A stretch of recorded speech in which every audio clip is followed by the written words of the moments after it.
All right, we would like to welcome everybody to the 7 Tips for Maximizing Your National Principal Conference 2017 experience. My name is Bobby Dodd, a 2016 NASSP Digital Principal. I'm a principal at Gahanna Lincoln High School and right outside Columbus, Ohio. And we're going to get started today by looking at and discussing how to get the most out of your experience this summer when you attend the National Principals Conference.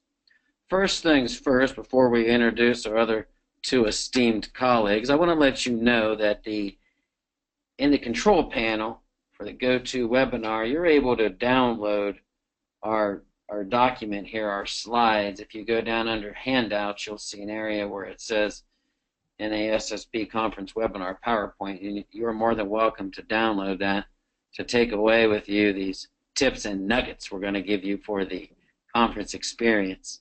So before we get started here with our tips, I already introduced myself. I'll go ahead and let the other two gentlemen introduce themselves briefly to you. Hi everyone, my name is Glenn Robbins. I am the superintendent out in Tabernacle, New Jersey, in the Tabernacle School District. Aloha, I'm Winston Sakurai, coming from beautiful Hawaii. I'm the principal at Hawaiian Schools in Mililani, Hawaii. All right, so these two gentlemen, along with myself, as I stated earlier, we were Digital Principals of the Year last year. Some of us think we're past news right now, as there's already some new digital principals out there, but we thought we would bring you some good tips on what we take away from conferences and how we really benefit from them. This summer, as we stated, in Philadelphia is the National Principals Conference, and the really unique thing about the conference this year is we're combining the elementary principal conference along with the secondary principal conference, and we feel, in our opinion, that's really going to stretch the networking to something that we've never been able to do before, where we're going to be able to get opinions and insights from administrators from K through 12, and that's something that's very unique, and we're all very excited about it. Gentlemen, do you have anything to add about that before we get started? You know, this is the first time. This is the first time we get a chance to come together, and I think one of the things that we haven't been able to do is talk about how we're gonna bring together from the early childhood all the way up to the high school, going up to college. How can we work together to make our nation a nation where we are preparing students for their future? And this conference is actually going to be the start of it. And having the first conference in Philadelphia, it's going to be a wonderful experience. I'm looking forward to it. I'm sure the rest of you are looking forward to it as well. I was just going to add on there that the Philadelphia Convention Center, where it's being held, is a fantastic venue with so many great things around it for people. Very easy and accessible. Great time of the year to be in the city of brotherly love. And just to add on what the gentleman said, you know, you have an opportunity to meet with principals from all across the country, regardless of grade level. To be together is better, and to work together to move our schools and our students to a higher level. And this is a great platform to do such a thing. Very well said, fellas. Now, before we move on to our first tip, if you look here at the bottom of this slide, all you have to do is go to the principalsconference.org if you're not signed up yet, and you can register for the conference by going to that website. So we really suggest that if you haven't been to either one of the conferences before, that this is really your opportunity to see something unique and really grow yourself professionally. Make this the first conference that you've gone to. If it is, and if you've gone to ones in the past, I think this is going to be probably the best one that they've been able to offer. So we look at our first tip. And tip number one, this is something that we really bank on, the three of us, is making connections. And so when we look at making connections before and during the conference, we'll talk a little bit here, and I'll just start it off with, we talk about sponsored events at the conferences. So the National Association will have events that we believe are important to attend at the conference, and all you have to do is, when you get to the conference, pay attention to where things are. They'll have a app where it'll list where every event is located, and this is a good place to connect and network with other educators and other administrators. Winston, what do you think is something else they should take away when we talk about connections before and during the conference? Yeah, utilizing social media in this day and age is so important. Being out here in Hawaii, I get to connect with people all over the world. Bobby and Glenn are people I talk to on a daily basis sometimes. Your conference starts now. I'm going to say that. Your conference starts now. The learning can start now. And part of that is actually following people on Twitter that are going to be at the conference, or you might know that are going to be at the conference, talking to them, maybe getting to know them a little bit better. The nice thing I like about Bobby and Glenn is that they're super easy going, just to talk to. Digital principal, we're all principals. It doesn't really matter. And so we all have the same challenges. We all have the same opportunities at our schools. Let's talk. Let's talk and get to know each other before the conference. And we'll get to see each other in person. We can talk even more. And if I could just add to that, I know we all have busy schedules. This time of the year is usually for budgeting, and we're getting ready for scheduling next year, and then we're getting the graduation. And we have a lot of things going on. But, like Winston said, starting those connections now is essential. And, as a person that started out a few years ago getting into social media, I was somewhat nervous. So I started just basically following along basic hashtag to see who was talking, who wasn't talking, trying to figure out who was who. And then just reaching out to random people that catch your eye, or maybe said a couple things here and there that interest you, or maybe something in the Principal Leadership magazine that you also read that someone put together a great article and you want to follow up with them more. Sometimes there's that lingo out there that there are some edu celebs, and what I found is that all you do is just simply reach out to them, say, hi, how are you? I'm a principal or whatever I am from such and such district, and they want to work with you. They want to connect with you. So I think that's the beauty of all of this is starting those connections now, and then once you come to Philadelphia, it's like meeting up with your long-lost friend that you've never met face-to-face before. It's a great point, Glenn. I like to tell a story of also very similar to yours. Is when I started out in the administrative field, I was very nervous because I didn't really know how I was going to learn so much because there's such a vast amount of information that administrators need to know.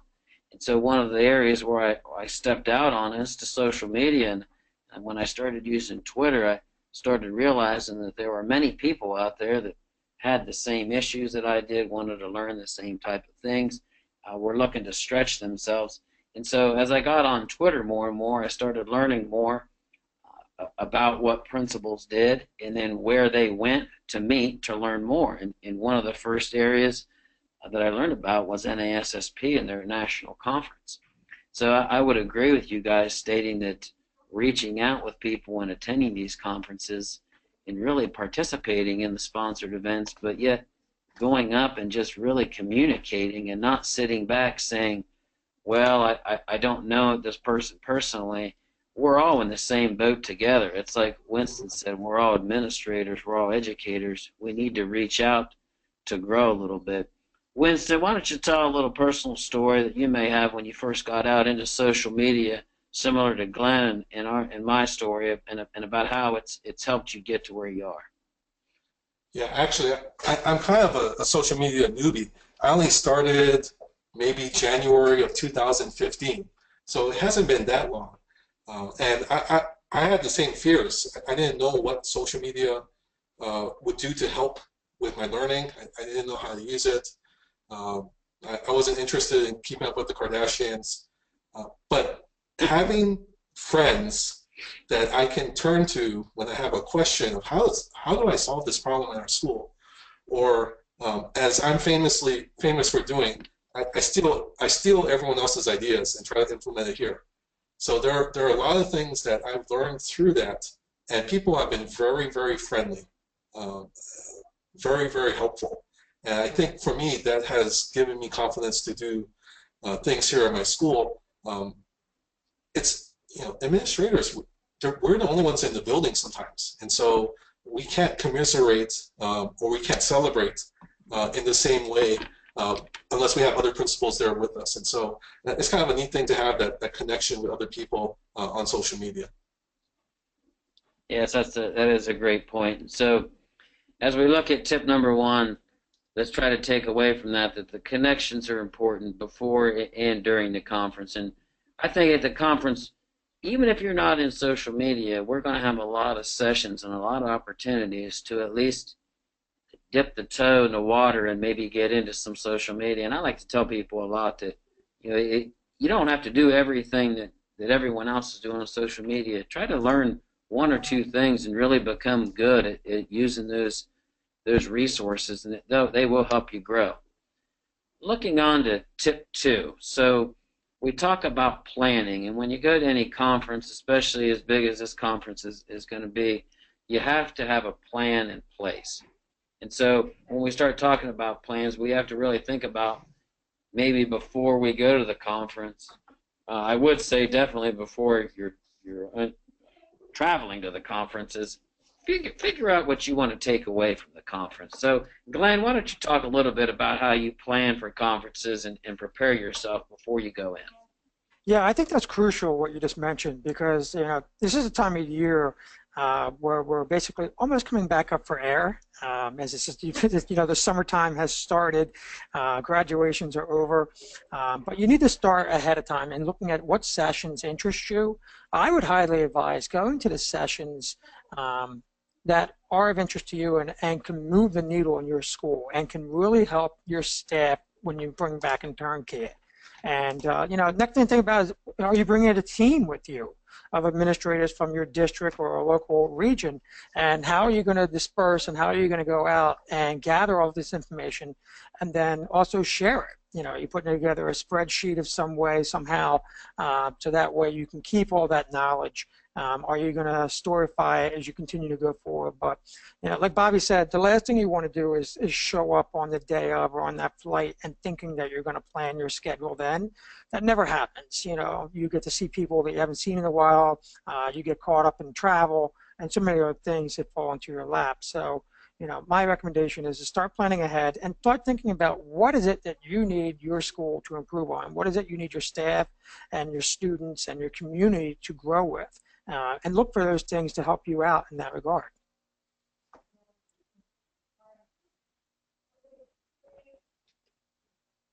Winston, do you have any thoughts about planning, or what are some of the things that you do when you first attend a conference when it comes to planning?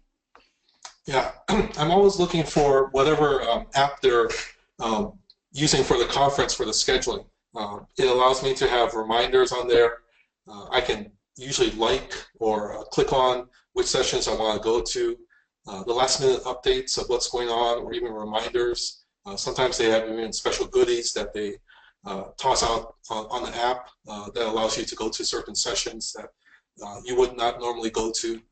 So when they publish the app, they'll either send an email or they'll be on social media announcing which application they're using, and you can download that to your phone and have it readily available for you. But I like having that because I always don't want to pop up on my computer and look at the schedule or look at the paper schedule. Having an app right there on my phone is very helpful.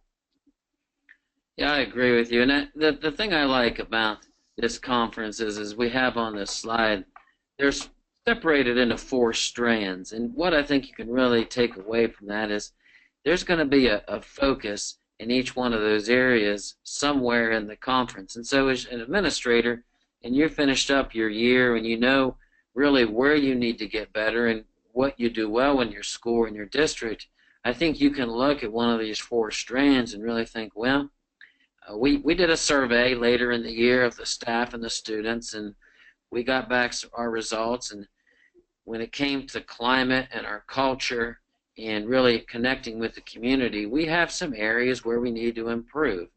And I think if you go into a conference with that mindset and then look and see where those opportunities are where you can grow, I think you can really utilize the strands that way in order to find certain sessions or find people to talk with. Even if it's after their session, you could connect with them and really help your school out, kind of like Glenn was saying, and get better and help your district get better at the same time. Either one of you guys have any personal stories to add about maybe one of those 4 areas before you went to a conference and how you were able to take something away at a conference in any of those areas? I think, if anything, I really enjoy hearing the connecting positive climate, culture, and community together. Ultimately, you think of the school, your district as a home, and you have so many different stakeholders who are involved. So, even though we might be doing some great things in our school district, there's always amazing things going on out there. As Winston said, you would still about to use the word acquire and make it your own, and try to transform your school in a different way. So that's one of the big things that I really look forward to, on top of the other 3 as well. But building that climate and that culture and that community, there's so many different tips out there that I'm sure we could sit down for hours and talk about. Yeah, and maybe borrow is the better word. Borrow some ideas. But plan your sessions. But going to the next slide, you might plan and something might happen, and we can look at what our next tip is. Yeah, so that's a good point, Winston. That takes us to overscheduling, and we know, as people who have been to many conferences, that as we talked about the importance of planning, you also don't want to overschedule yourself and really have your time where you're supposed to, as you see there at the bottom, really relax and reconnect and kind of get recharged. You don't want to overschedule yourself. So Glenn, what are some things that you do when it comes to, while you're planning, you make sure you set time aside in order to get yourself recharged, or find some areas where you can grow, but yet not necessarily have it in your plan for the conference?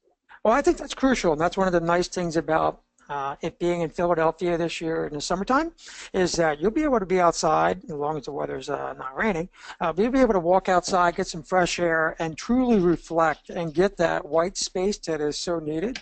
You're going to go to a lot of different sessions, meet so many different people.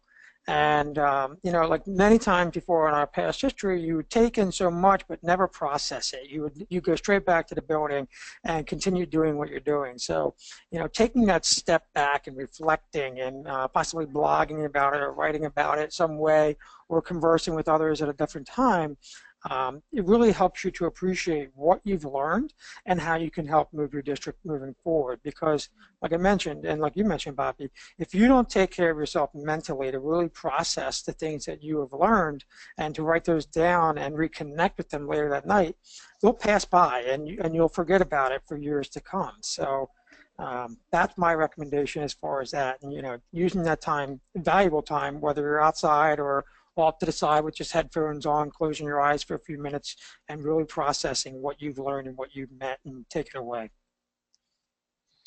Yeah, I think we might feel that the experts are the ones up presenting, but you're going to have 3,000 experts at their schools, and everyone has something to share.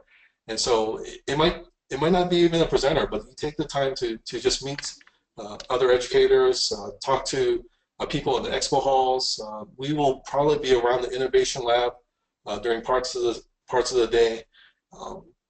Get a chance to talk to people who have been educators for years, or even just those who have come in fresh, and share experiences. I find actually talking to other administrators one of the most valuable things with going to these conferences, because there are very few opportunities where it's exclusively administrators, or at least mostly administrators. And there's so much expertise in this conference that we can walk away with a lot of great ideas just based upon the conversations in the hallways. We have opportunities with this conference that we've never had before. And I think that's, again, going through a K-12 a schedule like this, we actually have a wonderful opportunity this summer. Yeah, I'd agree with you, Winston. I'm very excited about the innovation labs. This is going to be something, we're going to be sharing more information very soon down the road with the labs, but I think people are going to be able to visit the expo hall and the innovation labs and really get up close and personal discussions and see how things are done in a different way in different schools, and really have real-time conversations with principals and different district leaders in the Innovation Lab, and how they are doing things differently in order to help student growth. So I completely agree with you, Glenn. When it comes to conferences, I remember when I first started, I would go to conferences, and I would think, well, I'm at the conference and now it's just going to be automatic. I'm going to get all these things and see all these sessions, get all these ideas, travel back, and then just implement them automatically. And it's like you said, Glenn, you go and then you come back, and if you're not taking that time during the conference to really reflect on it, maybe blog about it, maybe take some notes about it that you're going to do something with the notes immediately when you return, you may get lost in the shuffle. So I love the term you use about the white space and just taking that time to really reflect and relax and figure out, hey, visualize, how am I going to implement this in my building or district when I get back? And if it's only one or two things, that's probably a good thing, because it gives you something to focus on instead of saying I'm going to come back and do 8 or 9 things. All right, so that takes us to tip 4. And moving to tip 4, we talk about a little bit something we just got into in tip 3, but being open to trying new things. And so I talked about the Innovation Lab, and that's going to be something different where you're going to have a smaller sessions and smaller groups of people where you will be able to see and really talk with a lot of principals and how they're doing different things. So one area that I'll touch on before I send it over to Winston is attending different types of sessions. So we are going to have a form of an ed camp at the conference. It won't be full blown, but it is going to be a question and answer session where you may be in a room with a number of people and have the opportunity to ask questions and really get input from different administrators from all over the world. It'll be a little bit different than just a regular session where there won't be a certain topic, so to say, that's presented to you.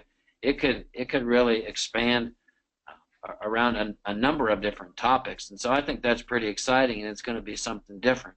So Winston, what do you think about opening yourself up to not only attending these different types of sessions, but also being able to use new resources or try out new tools? Yeah, the ed camps or the hackathons are happening on the first day in the afternoon. And if you're not familiar with the ed camps or the hackathons, what a great opportunity to attend one of these sessions. They'll explain it a little bit more while you're there, or you could Google it to learn a little bit more. But these are going to be unique sessions that we have here at the conference, and so it'll be great to attend that. There are going to be a lot of hands-on things that you can utilize, and so if you have your laptop, if you have your smartphones, download the new apps or the new programs to your phones. Look at some of the different equipment that they have that you can bring back to your schools. Sometimes they'll have samples of different things. What a great opportunity to bring these resources back and have them be introduced to your people at the school. Maybe even your early adopters might know a little bit about these things, and so utilize these new resources. Share them with your faculty when you get back to your school. Glenn, how about, do you have any different types of vendors that you look for, or maybe any new resources or tools that you try to pick up when you go to conferences? I know you're big on the exhibit halls. I've been to a few conferences with you where you like to go in and check out different types of vendors. Why don't you talk a little bit about how you visualize and what you're looking for when you go in and do that? I think first off, we get so caught up at times by just following our everyday routine and following our everyday silos that we don't look at the bigger overall picture. And sometimes walking the floor of the exhibit halls shows you so many different vendors that are out there and so many people that want to try to help your school. Now, I'm not saying every product out there is the next great thing, but what I'm saying is it opens up conversations on how maybe you can team up with some ed tech company of some way to work with your school, collaborate with your school to move it forward. And it brightens your horizons. You're going to see some companies and expo exhibit halls, areas that might be doing some great things out in Hawaii or in California or Texas that have never been done before in New Jersey or wherever you're coming from. So, opening your eyes to seeing what's out there never hurts. I will say this, it is a rather large floor, so you take your time, maybe you divide it up in a day or two to really explore it and have those conversations. Bring plenty of business cards too. Walking that floor, you're going to be writing your name a million times, so I'd recommend bringing a business card to throw into the sales rep's hands, so that way they can reach back out to you and have that connectivity, and also encourage them to follow you in what you're trying to do.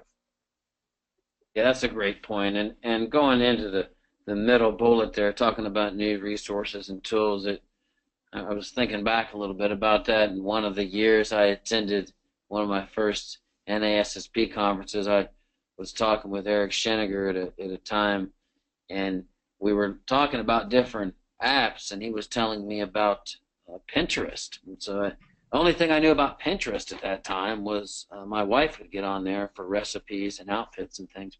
I didn't know anything about it, and he said, "Oh, it's a great tool to use to grow professionally." And so little did I know, I got on there and started learning about boards and pins, and I use it about every day now. And so there's a great example of I just started to talk with somebody and ask them some things they use to grow professionally, and I learned something new that I had a preconceived notion about it that I shouldn't have, and so I was open to trying something new and really learned a little bit, and it's helped me grow still to this day. So I agree with both what these guys say, is we have to really look at the different types of sessions, but also be open to trying different things. And also when you get in that exhibit hall, Glenn had some good points there, is bringing a business card and really being open to maybe connecting with some companies and trying new things to help your school grow.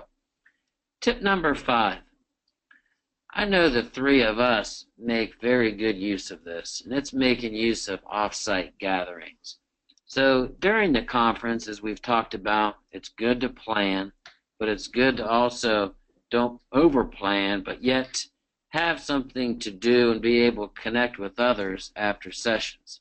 So one of the things we enjoy a lot when we get together is really reaching out to others. And we make it a point to connect at night after the conference, wherever we are at a conference that we attend. And I think Philadelphia will be the same thing. So Glenn, talk a little bit about how much you get out of gathering after the sessions and how that really helps your professional learning network and helps you grow. Well, I think the unique thing about that, Bobby, is that, as we get closer to the conference, I'm sure there'll be plenty of vendors out there that'll be sending out, parties to go to the night of, or, a couple nights later, come and hear about their latest product and so forth. And there might be great places to go to and link up with some people. But, I've always found that the smaller gatherings, you get a lot more effective. And, just thinking back to one of our sessions last year, we sat at the restaurant for several hours and just talked shop with so many amazing people. And I think something to keep in mind is, don't limit yourself to the amount of people at the table. Invite others over that you might have seen before, or they caught your attention in conversation earlier in the day, and talk to them. I think a lot of people in the public education field are at times shy or just overworked, and they just feel that someone might be too egotistical to talk to them. But reach out to them and say, hey, I would love to talk to you more, and could we link up later and continue the conversation that you were talking about in a lot less structured environment, a lot more relaxed, and you can really get to some in-depth knowledge. And some of the best things that I brought back to my schools is from the the after our conference meetings, if you call them that, and what we really broke down. You can get a lot of great work, a lot of great networking after hours, but you have to be willing to put yourself out there. You can't be shy, and just say, hey, I'd like to join you, or come join us, and it make the experience much better. Yeah, so sessions are done at 5. Maybe go back to your hotel room, change into some comfortable clothes, meet up with some people that you met at the conference, or I guess this is the special offer that we give to our webinar guests today. Message us. If you want to direct message us and say where's the place to gather tonight, we'll probably respond. One of us will probably respond where we're going to be or where some people are going to be to meet up. It is that time actually from 7 until 9, 10 o'clock where some of the great discussions come of how to transform schools, commiserate together, talk shop together. That's actually one of the more memorable experiences I get from this. And then you have these connections that you'll take throughout the rest of the school year as you begin a new school year that you sat down and had dinner with them. I think that's a great point, Winston. I remember that being the young administrator that I was, and maybe being, I know this is hard for you two to believe, but maybe a little bit shy and not wanting to reach out to other people. But I think, like you said, I mean, we have so many ways to connect with people around the world right now. There really is no excuse why not to reach out to us. So even if the three of us didn't have something going on, if 3 or 4 or 5 people reach out to us, we've just turned, a night with maybe the 3 of us were going to talk into 8, 9, or 10 people getting together, and we know that can help us grow immediately just by having that. We spend a few hours together. So I agree with both of you. It helps us grow in a large way that's really sometimes hard to explain until you've really experienced it and built your professional learning network, which I think everybody will get a chance to do when they're at the conference. That takes us to tip 6. So we talked a little bit about social media, and our next tip is following the hashtag NPC17. And Glenn talked about Storify a little bit, but Glenn, why don't you talk a little bit about Twitter, and then you can explain Storify also, and how connecting those two things can really take your story from just the conference and expand it after the conference, and can help you down the road. Well, I think even as you build up to the conference, there are multiple hashtag tweets, conferences going on, or chats, if you call them, that basically if you just go to Google Storify and you go on the site, it's very easy to follow. But you could break down everything that was said from anybody on Storify through that hashtag. And what several of my friends and I have done before is we just basically did all that on a computerized list and then printed them up and throw them into faculty rooms and so forth to start sharing the idea, because ultimately that's what we want to do. We want to share ideas with others to give them that agency, that power to feel like they're actually doing something successful. And just to make a quick note, we talked about Twitter, but, if Facebook's your thing, or Instagram or Snapchat is your thing, building up to it, then make it your thing and continue to utilize that to connect with the others that you found on those different platforms. So Twitter is our platform, but there are so many different other platforms out there that you can utilize to really enhance your experience. But like we've mentioned several times before, you want to start now. You want to start looking into it now, and just lurking if you have to, and building up. And then once it really gets to the conference, you're going to have people tweeting in so many different sessions that you can't get to, and that you missed and you wanted to see, or it was filled. Being able to go back on that hashtag and Storify them, it gives you different resources that you can take back and share with your staff that, even though you might have missed it, you're able to find a couple different links to move forward and do some great things. And there'll be a lot of information that comes out before the conference with the hashtag NPC17, and I'm sure there'll be some afterwards as we continue to learn throughout the rest of the year. So it's a great tool. I think Glenn said it best. I really don't have much to add. It's an opportunity to use something that you're comfortable with. And if you're not comfortable with something, I think that's what the innovation labs are going to be there for, to help you with. Yeah, that's a great point. And I want to talk a little bit briefly about Storify. Glenn talked about using it, maybe printing some areas out and sharing it with staff. I'll tell you one thing I like to do is really taking some Storifys from Twitter and then sharing them in an electronic newsletter with my staff. And what I like about that is I can pick and choose what I want to pull in there from the Storify and then share it with them. And so it really takes away, and also with parents as well, and it takes away the fact if somebody's not on Twitter like Glenn said, there's so many different types of resources you could be using. It still enables them to see what went on at the conference or anything we were talking about using Storify. So tip number 7, after conference action. And so we've been talking about that really throughout the first 6 tips. But Winston, why don't you talk a little bit about when you attend a conference, what do you really focus on when you're leaving the conference? How do you really set yourself up for success to pull away things from the conference and be able to utilize them? Yeah, usually at the end of the conference, I'm really excited. I'm kind of pumped to take things back to school and to implement them. Really, what it comes down to is as soon as I get home, unpack, get some rest, and then I have to take out my notes because, over the course of a few hours, I might even forget some of the things that have happened. So as you take notes, and they can be electronic, they could actually be the Storify or written down. You want to look at those notes and see, what's the 2 or 3 things that you can implement at your school to share with your faculty and staff, or even your colleagues. Action after the conference is so important. In a sense, if you just have this information and we keep it to ourselves, it's not going to be transformative in our schools. And so we have to have some kind of performance indicators afterwards that help improve our schools. And that's really the point of going to these conferences. Actually, while we're here, we should remind those in the audience to give us some questions as well. So if you have any questions, you can type them into the box, and we'll be taking those up shortly. But Glenn, is there anything that you have about after conference action?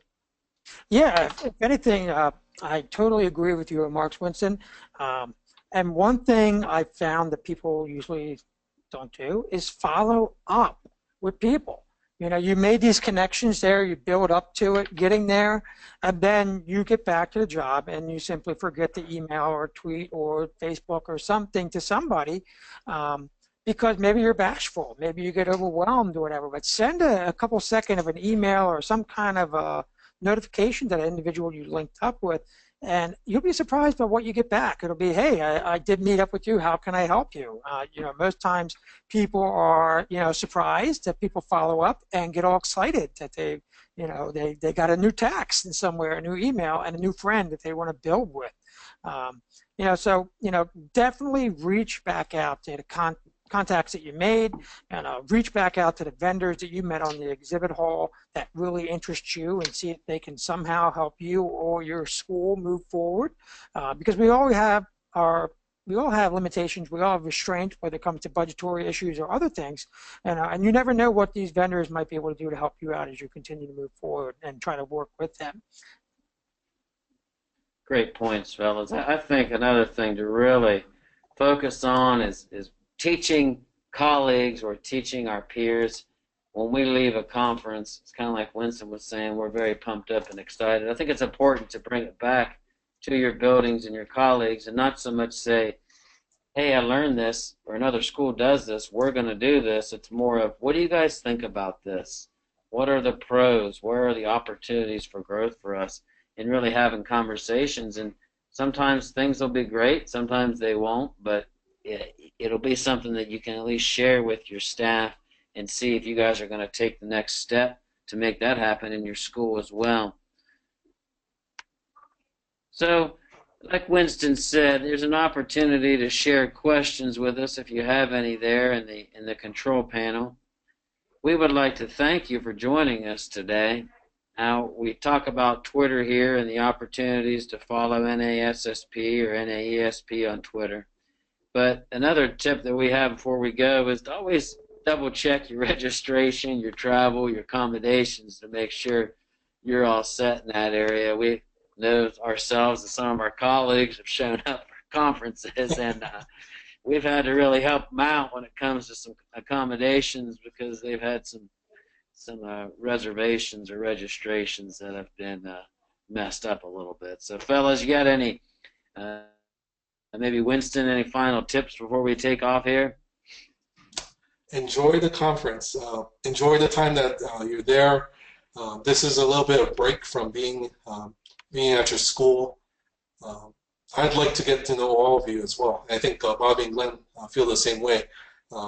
We are better together, and we help each other out. It's not just everyone for themselves. We really need to help each other out to improve not only just our capacity as educators, but to help all of our students that we have at our schools. And if I could just add on to that, I think this is a remarkable opportunity that I think some people forget about or maybe take for granted. But we have two major organizations, NASSP and NAESP, coming together this summer in Philadelphia. And like we mentioned earlier, you're going to get to meet so many dynamic individuals from across the country, regardless of grade level, that you can take back something from them. So double check your registration, travel, and hotel. Have all your information ready to go. Bring a blank mind and plenty of paper or your computer or your phone, whatever it is you take notes, and be ready for an incredible conference that's coming towards us. Great points, guys. That leads us to the 2018 Digital Principal of the Year application. That is now open. And if anyone who is watching today is interested in that, the link is available there, nassp.org/digital principal. And as I stated, in 2016, the three of us were named National Digital Principals of the Year. And we were in Orlando and got to spend a lot of time together at the national conference. And I know, speaking for myself, it's done a lot of great things for me in my life. It's really been able to help me grow. But more importantly, it's made me a better person and a better leader, and I'm very thankful to NASSP for that. I know that Winston and Glenn are as well. So if you have an opportunity to do that, if you do a lot of great things as a leader, it's not so much about being a digital leader, but it's more of, we think of innovation, we think of solid leadership practices, we think of really getting out there and really trying to help students and staff grow and help your community grow. So as you see from the description, this award celebrates principals who exhibit bold and creative leadership, and that's really what it is. So again, we would like to thank everybody for joining us today. And again, as Winston said earlier, please reach out to us and get in touch with us at the conference or before the conference so we can plan some meeting time together to help all of us grow and really make the education field a better place for all of us to be and to really help our kids shine. Thanks again.